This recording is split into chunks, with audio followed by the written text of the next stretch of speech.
오늘은 이제 남신도주일을 맞이해서 남신도주일은 우리 교단 남신도나 여신도 지난 화요일 날 우리 강주연합회 정기청회도 있었고 또 우리 교회에서도 임원을 맡아서 헌신하신 분도 계시고 또 가서 보니까 또 성가대로 우리 여러분들이 오셔서 함께 정기청회에 참여하고 있는 걸 봤습니다만은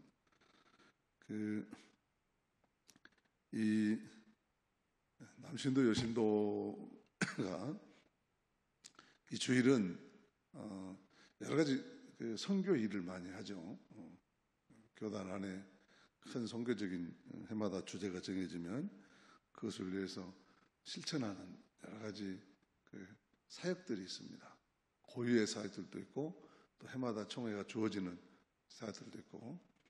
근데 이 사역들을 하려면은 자본주의 사회에서 헌금이 있어야 되잖아요. 그래서 남신도 주일, 여신도 주일을 교회가 지켜달라 그 말은 사역을 위한 헌금을 해달라 그 말이에요. 그래서 하나님 앞에 첫째 예배를 드리고 남신도, 여신도의 모든 사역이 하나님 앞에 쓰임받는 그런 사역이 되게 해달라고 또 예배를 드리고 또 그 사역에 대해서도 보고도 하고 그리고 또 그 사역을 위한 헌금도 모아서 이 사역을 할 수 있도록 그런 취지로 주일을 만들어서 하는 것이죠. 그래서 오늘 드리는 헌금은 남신도 사업에 보낼 것이죠. 여신도도 마찬가지고. 그렇게 되어 있습니다. 구조가. 그래서 오늘은 우리 남신도 주일에 대해서 이제 제가 남신도, 여신도 마찬가지지만 우리 금년에 남신도에 주어진 어떤 소명 이런 것들을 말씀을 전하라고 이렇게 설교문이 다 내려와요. 성금이 내려오고. 그런데 이제 108회 총회는 이제 2주밖에 안 남았고 109회가 이제 2주 후면 이제 박상기 목사의 시대가 열립니다. 그러면 109회는 수없이 1년 동안 우리 총회가 해야 될 일에 대해서 여러분들에게 말씀드릴 거니까 오늘은 저는 이 성경에 쭉 강해를 지금 하고 있잖아요. 제가 여러분 기억하실지 몰라요. 우리 교회 와서 철야 금요 예배 때 제가 그런 말씀 드렸는데 제가 우리 성강교회 와서 창세기부터 요한계시록까지 다 한 본문도 빠짐없이 설교하기를 원한다. 제가 그렇게 말씀드렸는데 까먹으셨죠? 까먹어서도 지금 들으시면 돼요. 그래서 강해 설교를 하고 있습니다. 웬만하면 아무리 본문 말씀하고 절기하고 내가 아무리 기도해봐도 틀려도 그래도 짜내고 해서 거기에 맞춰서 설교를 하고 있어요. 어쩔 때는 막 부활줄인데 막 십자가에 달린 본문이 선택되고 그러잖아요. 그래도 어쨌든 그 말씀 속에서 부활의 교훈을 찾아내서 여러분들에게 말씀을 전하고 있죠. 그래서 성경의 이 정신은 성경의 그 어떤 말씀도 헛된 말씀이 없다.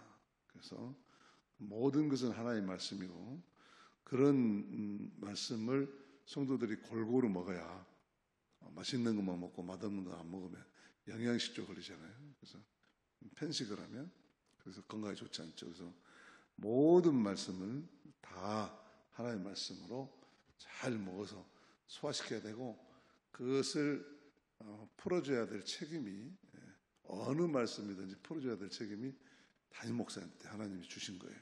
그래서 그런 점에서 쭉 강해 설교를 하고 있습니다. 그래서 오늘은 이 도피성도 남신도 주일하고는 전혀 이렇게 엉뚱한 말씀인 것처럼 그렇게 들리지만 제가 오늘 말씀 보면서 남신도 헌신 예배를 드리는데 이것도 참 잘 안 맞아가지고 요리를 하려면 조미료가 많이 들어가야 되겠구나 레시피가 좀 복잡해지겠구나 하고 생각을 했습니다만은 그래도 여러분들이 명세프가 전해주는 이 아름다운 말씀을 맛있게 드시길 바랍니다. 아멘을 해야 맛있죠.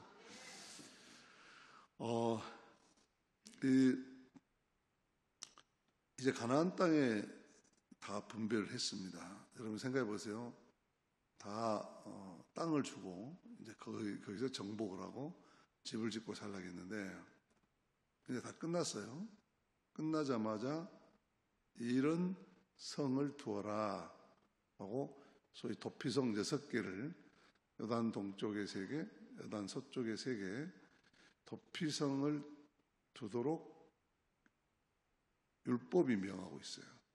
가나안 땅에 점령하거든. 이 말씀은 출애굽기 21장, 민수기 35장, 신명기 19장에 이미 하나님의 법으로 가나안 땅에 들어가거든 도피성을 두거라. 그리고 실질적으로 이 가나안 땅뿐만 아니라 이스라엘 백성들의 공동체에는 도피성을 두어왔죠. 근데 이게 가나안 땅에 들어가서 정착할 때도 이 도피성을 6개를 정해줍니다. 이 성을 두어라. 그렇게 지금 명령하신 거예요. 오늘 말씀은 뭐 이스라엘 역사에 특별한 것이 아니라 과거에 쭉 있었던 도피성에 대한 규정을 다시 가나안 땅에 들어갔으니까 다시 한번 되새겨 주는 거죠. 여기서도 똑같이 도피성을 두어라. 왜 그랬을까요? 이게 그만큼 중요하다는 거예요. 이스라엘 백성들에게 있어서 이 도피성, 그들의 공동체를 이루어가는데 이 도피성 제도는 그만큼 중요했다. 그런 이야기예요. 없으면 안 된다. 그런 이야기입니다. 여러분들이 어디 이사를 가고 뭐 이렇게 또 새로운 사업을 하고 할 때 꼭 가지고 가서 둬야 되는 것들이 있잖아요. 그런 것처럼 이스라엘 백성들도 어디를 가든 이 도피성을 꼭 만들어야 된다 하는 거죠. 이것은 원래 좀 결론부터 말씀드리면 이게 뭐냐면 어디서 사느냐가 중요한 것이 아니라 어떻게 사느냐가 중요하다 그 말이에요. 어디를 가든지 이 성을 두라는 것은 너희들이 어디에서 사는 게 중요한 게 아니다. 어디에 살든지 하나님의 백성으로 살아야 한다. 그런 말이죠. 어떻게 사는 것이 중요해요. 내가 초가집에 살든 기아집에 살든 그게 뭐 그렇게 중요합니까? 그 초가집이나 기아집이나 장소가 아니라 그곳에서 어떤 삶을 사느냐, 행복하게 살면 되는 거죠. 기아집에 살아도 아파트에 살아도 거기서 전혀 행복하지 않게 살면 그건 무슨 의미가 있어요? 하우스보다 홈이 중요한 것이죠. 그래서 그러나 초가집에 살아도 판자촌에 살아도 행복하게 살면 그게 행복한 거잖아요. 이스라엘 백성들이 어디를 가든지 이제 하나님 앞에서 이렇게 살았어야 돼요. 그래서 하나님의 땅에서는, 거룩한 하나님의 땅에서는 하나님 백성답게 살라는 거예요. 교회 안에 왔으면 교인답게 살아야지. 교회 안에 들어왔는데 전혀 교인 냄새가 나지 않고 산다면 그 문제가 있는 거잖아요. 또 우리가 크리스찬이라면 우리가 어디를 가든지 성도답게 살아야죠. 교회 안에서만 성도고 밖에 나가서는 성도가 아니다. 그러면 안 되는 거잖아요. 그래서 도피성을 돌아있는데 이건 도피성의 의미를 보면 고대 근동 지방에는 그때는 다 지금처럼 무슨 법정이 있고 판결을 하는 훈련받은 교육받은 재판관이 있고 그런 시대가 아니지 않습니까? 부족 단위로 시독 단위로 이렇게 그저 이 아주 본래적인 생리적인 법칙에 따라서 그곳에서 가족을 이루고 아이를 낳고 후손들을 낳고 마을을 이루고 그렇게 살아서 혈연 가족, 씨족 가족들이 부족이 사는 거 아니에요? 자기 집안끼리. 그러다가 이제 좀 더 커지면 뭐 전쟁을 하든지 아니면 서로 계약을 맺든지 점점 집단이 이렇게 커지게 됩니다. 이거를 그냥 놔두면 힘센 사람이 다스리게 돼 있어요. 많이 가진 사람. 힘이라는 건 여러 가지잖아요. 건강한 물리적인 육체적인 힘도 되고 또는 소유욕 소유의 어떤 많음 적금도 되고, 그래서 힘 가진 사람이 다 다스리게 돼 있고, 힘 없는 사람은 힘을 가진 사람의 노예가 되게 돼 있죠. 근데 하나님께서 불러 모은 백성은 그렇게 살면 안 돼요. 하나님께서 불러 모은 하나님의 백성들은 자연적 생리 현상에 따라서 살아가면 안 돼요. 이거는 하나님의 법도에 따라서, 하나님의 의도에 따라서 살아야 되는 거예요. 살아야 되는 것이죠. 근데 사실 하나님이 사람의 몸을 입고 예수님처럼 오셔서 계속 이렇게 그 많은 이스라엘 백성들을 다 살필 수가 없잖아요. 하나님 영이시고. 그래서 이런 하나님 말씀을 주시고 말씀에 따른 제도를 줘서 그거를 지키도록 한 것이, 율법을 주고, 이스라엘 백성들 지도자를 세우고, 지도자를 세울 때는 또 이렇게 세워라, 지도자를 세우는 법칙을 가르쳐주고, 그래서 조직을 만들어서 이제 같이 살게 했죠. 근데 이 도피성은 그렇게 하다 보니까 사실은 도피성 제도 전에 이 씨족이나 부족 혈연 관계를 하고 그 공동체를 이루어 가기 위해서는 살다 보니까 이런 경우가 생기는 거예요. 어떤 사람이 무슨 병이 걸렸다든지 아니면 뭐 짐승에게 물려갔다든지 사고를 당했다든지 아니면 뭐 낭떠러서 떨어졌다든지 이렇게 어떤 피치 못할 사정에 의해서 가난하게 돼요. 가난하게 되죠. 그래서 사실 다 경작할 수 있는 땅을 나름대로 공평하게 나눠줬는데, 그리고 그걸 차지하고 사는데 그거를 팔아서 그 어려움을 해결하게 됐단 말이에요. 그러면 그 사람은 이제 그 어려움을 해결하기 위해서 자기에 있는 삶의 수단을 다 팔아버렸기 때문에 가난하게 됐잖아요. 그러면 이 사람은 이제 살 수가 없는 거예요. 그 공동체 내에서. 그러면 가까운 친척이, 형제간 있으면 형제간, 없으면 친척이 찾아서 그 친척이 대신 그 땅을 사주는 거예요. 이거를 고엘 제도라고 그래요. 고엘 제도. 룻이 유대 땅으로 들어갔는데 엄마랑 같이 다 모압 땅에서 전부 실패하고 돌아왔잖아요. 그때 보아스가 친척이 대신 룻을 맞아들여서 밭에서 일하게 하고 그에게 삶의 수단과 살아갈 수 있는 생존 수단을 제공해 주는 거죠. 이런 걸 고엘 제도예요. 고엘 제도. 그래서 이 시족 사회가 서로 보호하고 생명을 보호하고 재산을 보호하고 함께 번성하기 위한 자연스러운 제도가 고엘 제도가 있었어요. 고엘 제도. 이 고엘 제도라는 말은 보복자라는 부정적인 의미도 있고 긍정적인 의미는 되찾아준다, 물른다. 내가 물건을 샀는데 마음에 안 맞으면 다시 물으잖아요. 물르다. 그런 뜻이 고엘이라는 뜻이에요. 고엘. 물러준다. 요즘은 이제 쿠팡에서 다 반품을 합니다만은 그게 고엘 제도예요. 고엘 제도. 이렇게 물르는 것이. 그래서 어려움을 당한 친족이나 형제를 구해줬어요. 그렇게. 근데 또 하나는 결혼을 했는데 이제 시족 사회니까 철저하게 재산이 뭐냐면 자손이잖아요. 자손. 사람이에요. 근데 결혼을 했는데 형이 자녀가 없이 죽어버렸어. 그럼 형수가 가부가 됐잖아요. 그러니까 가부가 되면 살 길이 막막한 거예요. 가부가 되면 이제 그 사람은 죽으라는 이야기예요. 그래서 그 가부는 혼자 살기가 그 고대 근동사회에서는 너무 힘든 거예요.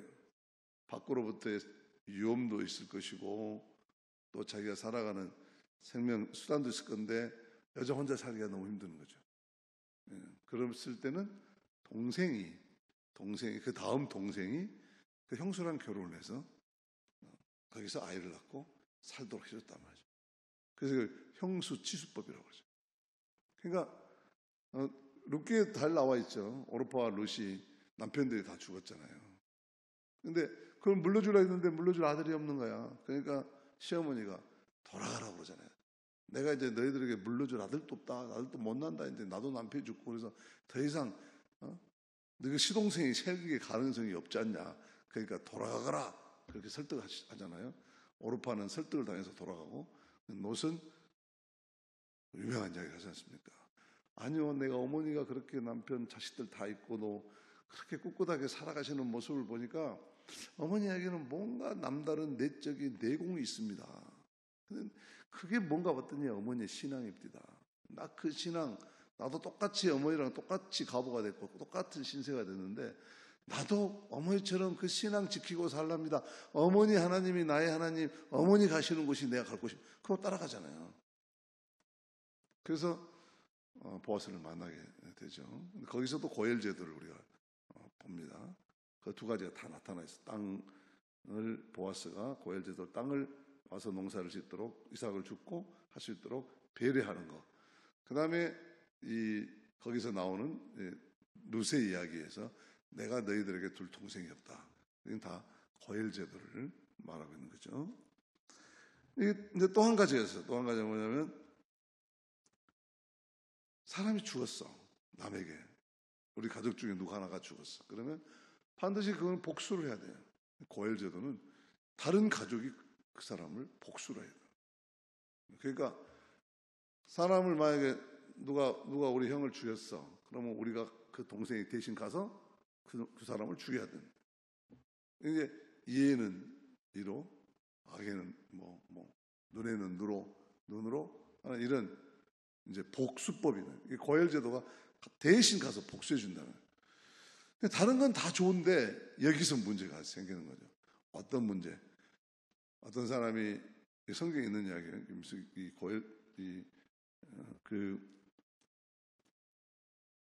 고엘 제도를 이야기하면서 하시는 말씀인데 어떤 사람이 산에 가서 친구랑 같이 나무를 했어요.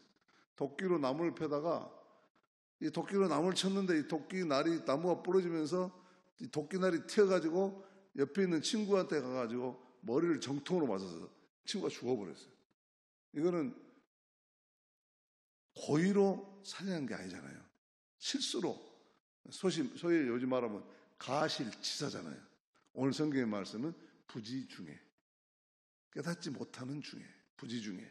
그래서 이렇게 고의적인 살인이 아닌 우발적인 사고로 실수로 친구가 죽었어요. 그럼 자기도 실수로 죽어야 되나? 이런 문제가 생기는 거예요. 자기가 잘못이, 자기가 엄밀한 의미에서 살인할 의도가 없었고 그러고 싶지도 않았고 그럴 뜻 없는데 너무나 불행한 일이 벌어졌어요. 그럼 이게 계속 대물림 될 거 아니에요. 그러면 이게 어떻게 되겠어요? 공동체를 유지할 수가 없는 거죠. 이렇게 예를 들면 부지중에 살인을 했어요. 그러면 이 사람을 보호를 해줘야 될 거 아닙니까? 두 가지 문제가 생겨요. 죽은 사람을 위로해 줘야 되고 가해자가 사과하고 또 나름대로 그 가해자가 목숨까지 잃을 일은 아니잖아. 그러니까 이 가해자가 그래도 도의적인 책임을 느끼고 회개하고 반성하고 근신할 수 있는 시간을 줘야 되잖아요. 이게 도피성이었단 말이죠. 이게 도피성이에요. 그래서 이 도피성은 지금 오늘 말씀 보면 7절부터 쭉 몇 건 나오는데 다 요단 서쪽의 세 개, 요단 동쪽의 세 개를 각자 이렇게 두라겠냐면 예루살렘 전체 가나안 땅의 전체에서 지금 이렇게 북쪽, 동쪽 이렇게 세 개씩 북중앙 그다음에 남 또 동쪽 서쪽 이렇게 쫙 군데군데 소위 말하는 도청 소세지 같이 지금 우리나라의 도청 소세지 같이 각 도청을 두는 것처럼 그렇게 두라고 그랬냐면 왜 그랬을까요? 이게 그날 하루 안에 다 이게 50km 미만이에요. 그러면 1시간에 사람이 걸을 수 있는 거리가 5km랍니다. 1시간에 아무리 천천히 걸어도 1시간에 사람이 걷는 길이가 10리 좀 넘어요. 1시간 정도. 그러니까 누구나 50km, 50km면 하루잖아요. 10시간이니까 하루. 한나절 안에 해가 지기 전에 한나절 안에 누구든지 그 도피성에 걸어서 들어올 수 있어야 돼요. 그래서 도피성을 각 전국에 군데군데 도피성을 둬서 누구든지 그런 일이 생기면 빨리 도피성으로 피해올 수 있는 거리에다가 도피성을 두었다는 거예요. 그래서 도피성이 이제 들어와. 근데 도피성이 들어오면은 도피성에는 레이지파가 성을 관리해요. 제사장이 있어요. 그런데 여기 와서 제사장에게 자기가 있었던 모든 일을 아주 자세하게 이야기해야 돼요. 내가 몇 시에 어디가 누구랑 갔다가 어떻게 하다가 어떻게 해서 이렇게 됐습니다. 사람을 죽였습니다 하고 와서 모든 것을 거짓 없이 해야 돼요. 여러분, 자 지금 보세요. 누구나 접근할 수 있는, 한나절 안에 접근할 수 있는 곳이고, 여기 오면 대제사장이 있어서 자기의 모든 실수에 대해서 다 고해야 되고. 그러면 세상에 그걸 다 듣고 다 모여서 회의를 해. 판결을 내는 거죠. 판결을 내려서 도피성에 소위 자택연금을 시키는 거예요. 자택연금. 도피성에 살도록. 도피성은 일종의 요즘 같으면 이제 자택연금이에요. 그래서 그곳에서 근신하고 있도록 하고, 그 기간 동안에 이제 그 공동체 내에 죽음을 당한 가족들을 소상도 치러주고 위로도 하고 또 뭐 여러 가지 화해도 시키고 그럽니다. 근데도 이게 사람의 감정이 빨리 익기 쉽지 않잖아요. 혹시라도 보복을 당할 수가 있어요. 워낙 이때는 고혈제도로 보복을 해야 되는 때니까. 그러니까 이 사람을 내보내주지 않아요. 언제 내보내주냐? 반드시 그 성의 대제사장이 죽어야 사면이 돼요. 우리는 대통령이 취임하면 사면 있잖아요. 여기는 대통령이 죽어야 사면이 돼요. 제사장이 죽으면 그때 사면이 돼서 모든 그 제사장 밑에 있었던 도피성에 피해온 제주들은 방면이 되는 거예요. 자유를 얻게 돼요.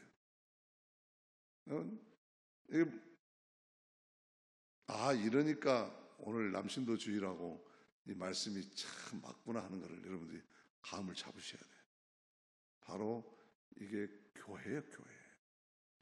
이 도피성은 피난처 되시는 우리 예수 그리스도시고, 예수 그리스도의 몸이 교회여 도피성이 되어라 하는 거고, 이 도피성 교회의 남신도들은 바로 이 도피성의 신앙적 의미, 도피성의 교회가 바로 우리들의 도피성이라는 건 믿음을 가지고 남신도로서 살아가야 된다, 그런 이야기죠.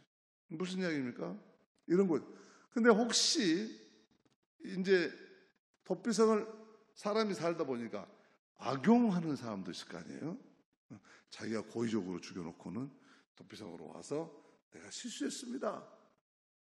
그런데 이게 안 통한 게, 아무리 범인 은닉을 증거 인멸을 하려고 해도 금방 요즘같이 이게 세상이 복잡하고 그러면 찾기도 힘들고 그렇지 모르지만 뻔한 거거든요. 그래서 이 도피성에서 제사장들이 조사하면 다 나와. 그래가지고 그게 거짓으로 발표되면 바로 처단했어요.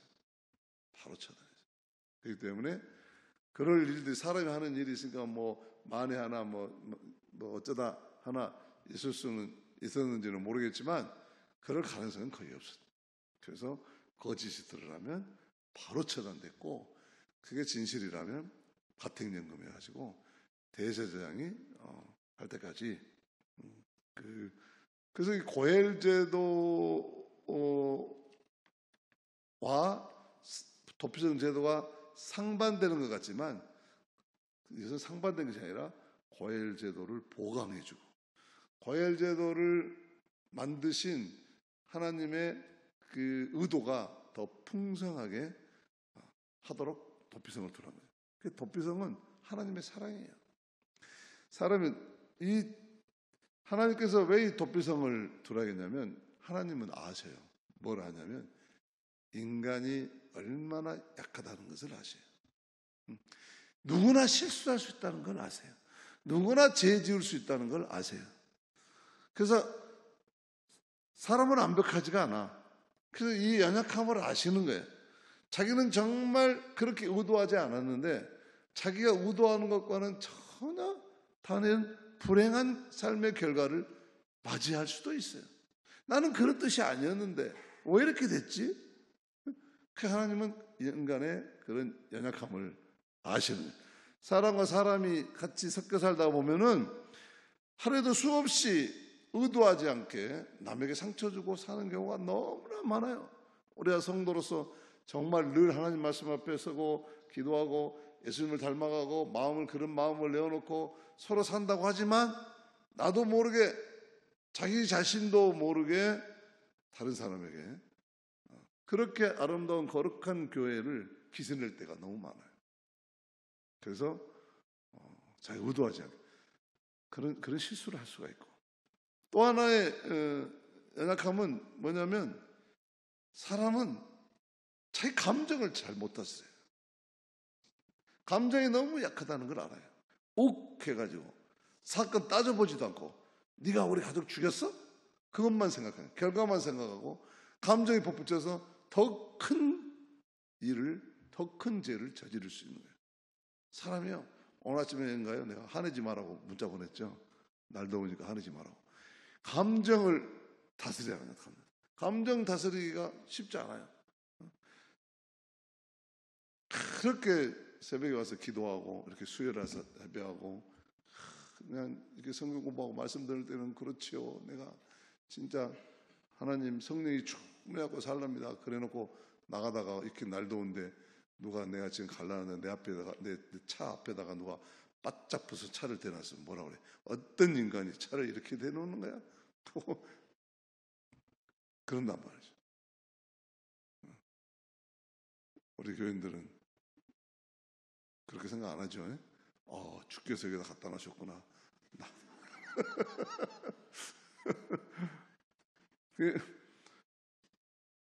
하나님은 아셔요.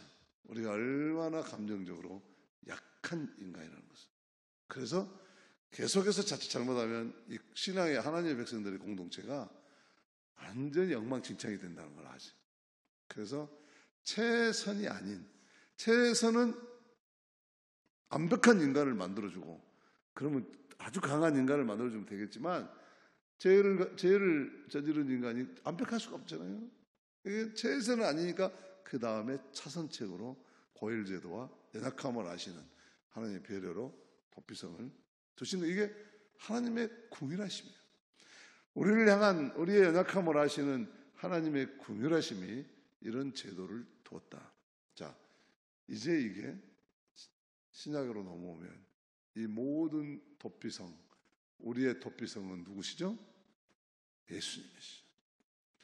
우리의 연약함을 아시고 하나님께서는 십자가에서 우리 연약함을 대속해서 우리의 모든 죄를 대속해 주시고, 그리고 우리가 너무나 감정적으로 약한 줄 아니까 성령을 보내주셔서 감정대로 살고 꼬라지 대고 살지 말고 성령 충만해서 살아고 성령을 보내주셔서 끊임없이 이 제약된 세상 가운데 우리는 연약해서 죽을 수밖에 없는 우리들을 그리스도의 몸된 교회로 이 도피성으로 부르셔서 우리를 지금도 죄인이지만 우리를 구속해 주시고 우리의 생명을 보존해 주시고 하나님의 백성으로 살아가도록 인도해 주신 줄로 믿습니다. 이제는 제사장이 죽을 필요가 없어요. 우리가 자유함을 얻으려면 제사장이 죽어야 될 텐데 제사장 죽을 때까지 기다릴 필요가 없어요. 지금 유비해보면, 가장 유비해보면 우리 교회에서 제사장이 죽어야 된다면 내가 박상규가 죽어야 여러분들이 자유함을 얻을 텐데 제가 죽을 필요가 없어요. 안 죽어도 돼. 왜? 이미 예수님께서 십자가에서 돌아가셨어요. 대제사장이 되신 예수님께서 이미 우리를 위해서 돌아가셨기 때문에 우리는 그때까지 기다릴 필요가 없어요. 우리는 어떻게 하면 돼요? 예수 그리스도의 십자가를 믿으면 돼요. 우리는 믿으면 돼요. 얼마나 쉽게 만들어놨어요. 우리는 믿으면 돼요. 근데 이게 사실 믿는다는 게 쉽지는 않죠. 믿는다는 게 그냥 내가 마음으로 믿고 그러면 안 되잖아요. 믿는다는 거지. 홍집사처럼 요새 막 얼마나 열심히 하는지 몰라요.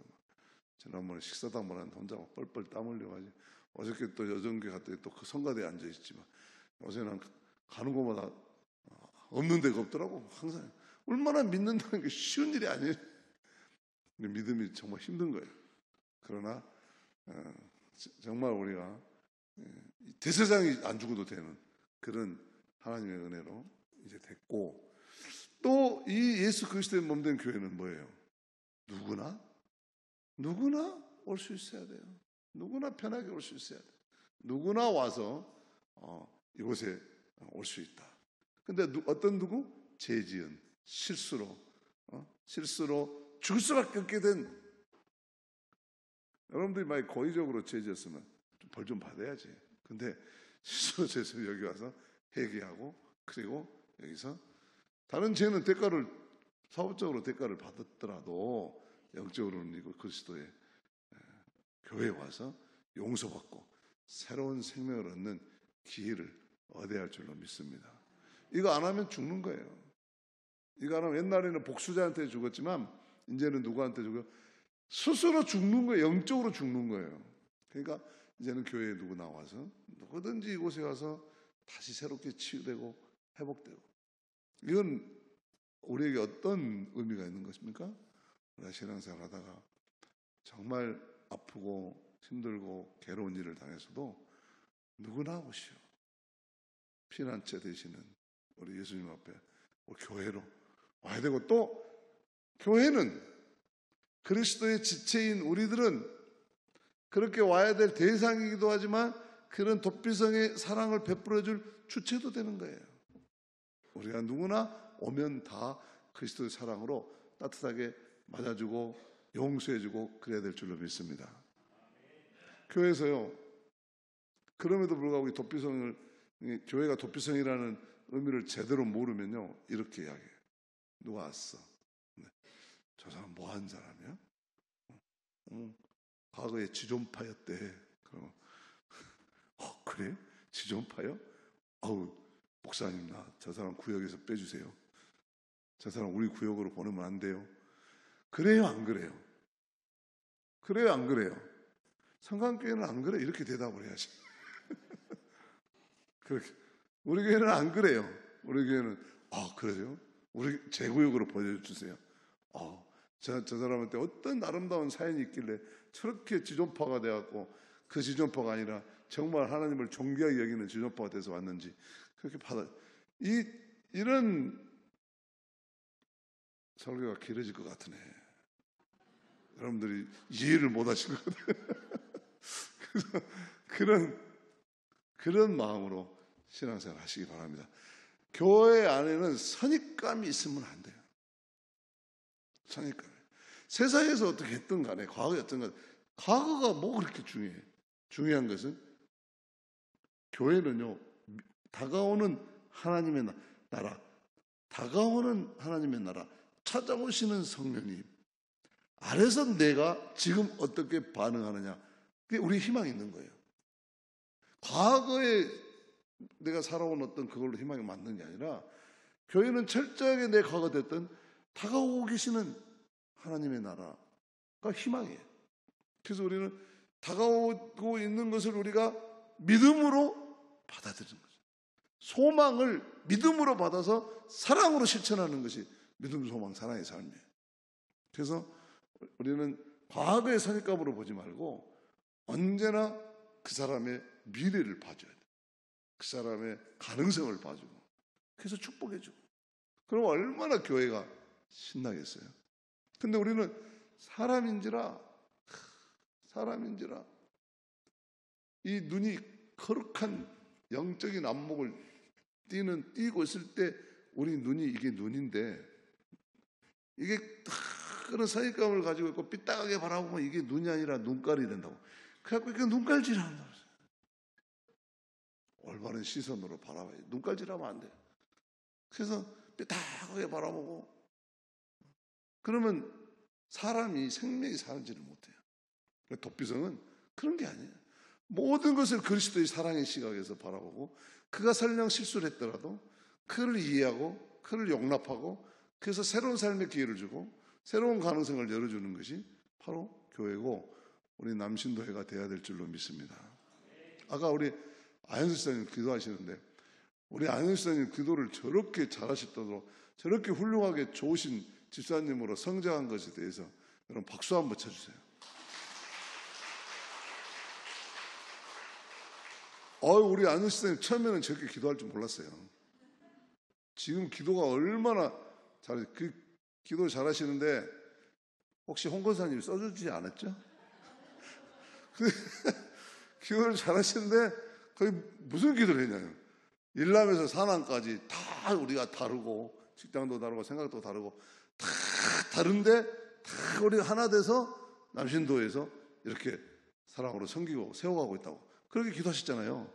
내가 너희 집에 구원이 이르렀느니라. 얼마나 이게 멋진 기도를 하셨어요. 그런 거거든요. 교회는 도피성이거든요. 그래서 이거 도피성의 신앙적 의미는 이런 거다. 이거는 곧 교회도 그렇게 돼야 되지만 나를 받아주는 교회도 그렇게 되지만 교회가 된 나도 다른 사람에게 그런 도피성의 신앙적 태도를 가지고 해야 된다 하는 겁니다. 그리고 대제사장 이야기했고 그 다음에 누구나 올 수 있는 곳이어야 되고 그리고 마지막으로 이제 우리의 삶이 한 가지 더요. 지금 우리를 이 도피성의 가장 중요한 건 뭐냐면 다시 살게 한다는 거예요. 다시 살게 한다. 그를 다시 공동체로 회복해서 보낸다는 거예요.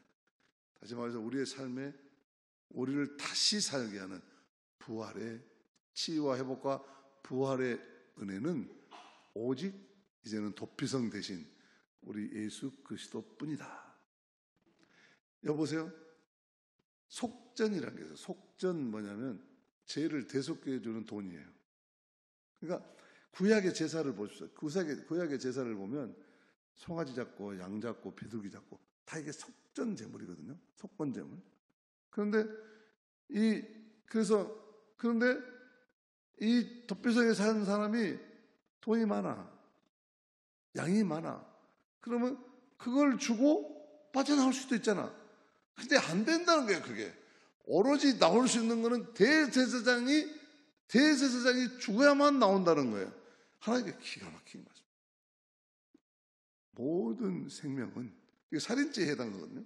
모든 생명은 주인이 누구예요? 하나님이세요. 모든 생명은 요즘 말로 하면 살인자가 보석죄가 안 된다는 거예요. 돈 가지고 살 수 없다는 거예요. 유일하게 우리의 생명은 예수 그리스도의 은혜에 의해서만, 하나님의 주권적인 사랑에 의해서만 우리의 생명은 보상받는 거예요. 우리는 부활하는 거예요. 그래서 그 어떤 것으로도, 그 어떤 것, 그 누구, 그 무엇으로도 인간의 생명을 대신할 수는 없다. 이런 의미예요. 우리에게 신앙생활하면서 지금 신앙적인 의미는 뭐냐면 나의 죄를 대속해 주시고 나를 자녀 삼아 주시고 나로 하여금 부활의 신앙으로 살게 하는 것은 그 어떤 인간의 삶의 수단이나 어떤 조건이 아니다. 오직 하나님의 은혜다. 그런 거죠.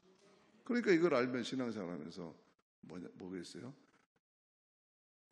그 사람이 공부를 많이 했다고, 직장이 좋다고, 가진 것이 많다고, 뭐 얼굴이 잘생겼다고, 저처럼 흔다 해서 이게 안 되는 거예요. 이게 다 쓸데없는 거예요. 정말 중요한 건 하나님의 은혜라는 거죠. 교회는 하나님의 은혜가 충만해야 될 줄로 믿습니다. 다른 어떤 것도 속건제물이 되지 못해요. 속전이 되지 못해요. 오직 일방적인 하나님의 은혜만이 우리를 대속해 주신다 하는 게 도피성의 깊은 영적인 마지막 의미가 되겠습니다. 그렇기 때문에 우리가 신앙생활 하면서 늘 감사하고 늘 기뻐하고 늘 명심해야 될 것은 하나님의 은혜입니다. 내가 무엇을 하든 하나님의 은혜입니다. 이런 믿음으로 승리하시기를, 또 우리 남순도회가 되시기를 주님의 이름으로 축복합니다.